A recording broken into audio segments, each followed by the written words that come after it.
Tu tiec izglābta no ļauniem cilvēkiem. Ja šis vārds ir tev, tu tiec izglābta šajā stundā. Daudzi no jums, tu tiec izglābta no ļauniem cilvēkiem, kas manipulē, kas kontrolē. Tu esi attiecībās ar Dievu, un Dievs dos tev pārdabisku spēku šajā situācijā. Dos dievišķu atklāsmi, lai redzi un dzirdi.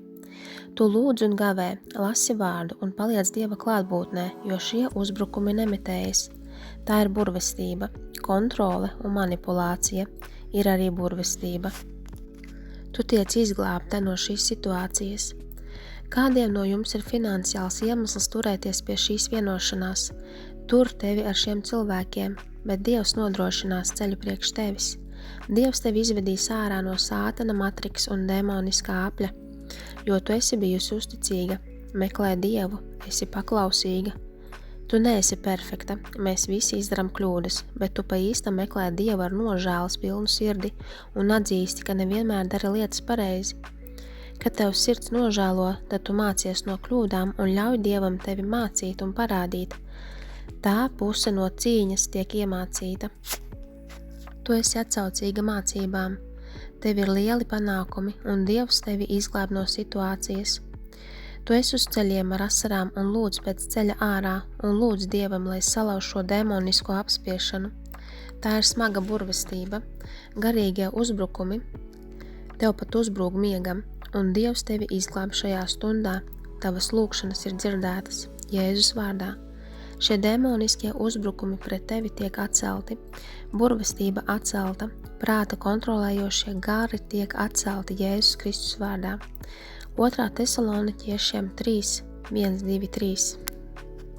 Beidzot, brāļi, lūdziet par mums, lai mūsu Kunga vārds turpina savu gaitu un manto godu tāpat kā pie jums, un lai mēs tiekam paglābti no nekrietnajiem ļaunajiem cilvēkiem.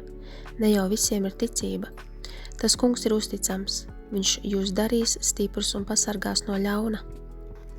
Dievs tevi sargā no šiem ļaunajiem cilvēkiem. Lūkas 10.19.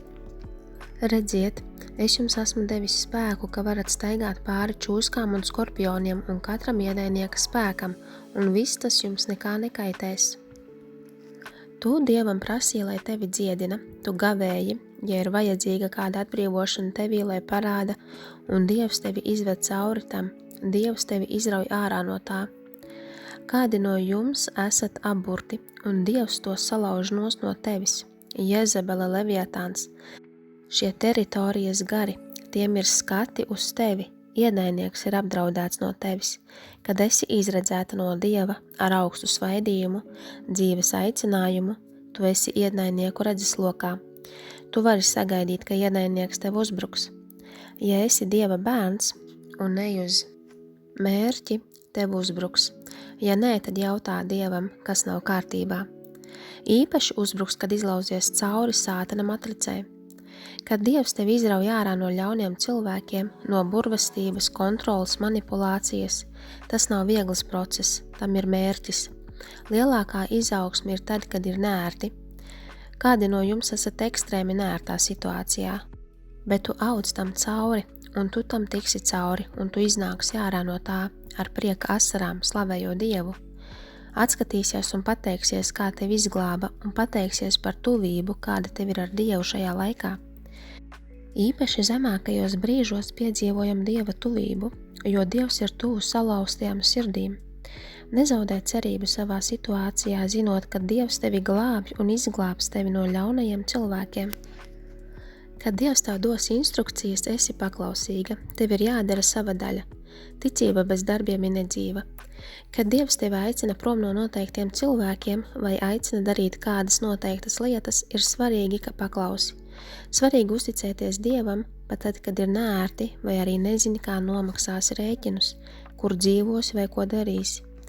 Dažreiz Dievs liek atdot visu un iet prom, un tu nezini, kā to izdarīsi. Un kad Dievs aicina tev to darīt, nodrošinājums uzradīsies. Ja sāc doties uz priekšu ticībā, Dievs nodrošinās līdzekļus, lai tu tur nokļūsti. Tā ir daļa no glābšanas plāna. Jā, Dievs var prasīt, lai atdod visu un pamet visus. Tas ir priekšvēstnesis ieejot mērķī. Tikt vaļā, atdot citiem savas lietas. Dievs radīs ceļu un nodrošinās. Tas ir neērti, bet Dievs izglābs no ļauniem cilvēkiem. Šie ļaunie cilvēki, viņi nav par tevi. Dievs rādīs cilvēkus, kas tev apkārt, ka viņiem vajadzīga dziedināšana un atbrīvošana, un tu tiem nevari būt apkārt, tu nevari būt savienot ar tiem. Dievs liks iet prom, pat ja tas nav viegli. Šie cilvēki, protams, nesapratīs, bet Dievs tev to liek darīt, un tev ir jāpaklausa. Dievs vienmēr parūpēsies, ja viņš liek tev to izdarīt, šos soļus. Svētīs tevi. Nevienmēr katru dienu būs viegli, jo kara darbība, vajāšana, kas nāk ar to, bet Dievs tevi izglābs. Tu iegūsi gudrību, izšķirt spēju, tu redzēsi un dzirdēsi. Dievs parādīs, kas ir par tevi un kas nav par tevi. Tev jāzina Dieva balss, lai nesakotu svešiniekam. Dievs aicināja man darīt neiespējamo, bet kas cilvēkam neiespējams, tas ir Dievam iespējams. Mateja 19:26. Un Jēzus tos uzlūkoja un tiem sacīja: cilvēkiem tas nav iespējams, bet Dievam visas lietas iespējamas. Pat ja visi cilvēki runā pret to, ko Dievs aicina tev darīt, tu zini, ka Dieva balss tā ir un seko tai, un Dievs svētīs tevi. Ir mērķis, tu esi apkārt cilvēkiem, un daļa no procesa ir, ka Dievs atver tev acis patiesībai. Dievs tev parāda, bet tev jādodas prom paklausot. Tu varbūt domā par kaut ko, bet nerīkojies, un tas izraisa sadursmi. Tev jārīkojās, kad Dievs tev liek. Tev jāpiedalās savā glābšanā. Dievs izglābs, bet tev jāpiedalās.